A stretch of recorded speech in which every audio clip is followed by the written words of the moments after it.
বাবা এত বড় গাড়ি, আমাকে একটু ওঠাবে? আমার ইচ্ছে হচ্ছে উঠতে। আরে এই তো প্রতিবেশী, তুমি আবার এত বড় গাড়ি কবে কিনলে? আরে রামু, আমি আমার মেয়ের জন্মদিনে গাড়িটা গিফট করেছি।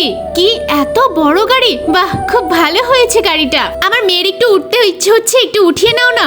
আরে না না, আমার মেয়ের গাড়ি, আমার মেয়ে যেটা বলবে সেটাই হবে। আমার গাড়িতে আমি কাউকে বসাবো না। না না, আমি উঠবো। বাবা তুমি কিছু একটা করো। আরে উঠাও না, জেদ করছে মেয়েটা। তোকে তো আমি বাড়িতে বলেছিলাম গরিবদের বাড়িতে এসব গাড়িটারে নিয়ে যাস না। ওঠার জন্য বায়না করছে, বললেই কি উঠাবো নাকি আমরা? দেখেছো বাবা, ওরা কত নিষ্ঠুর।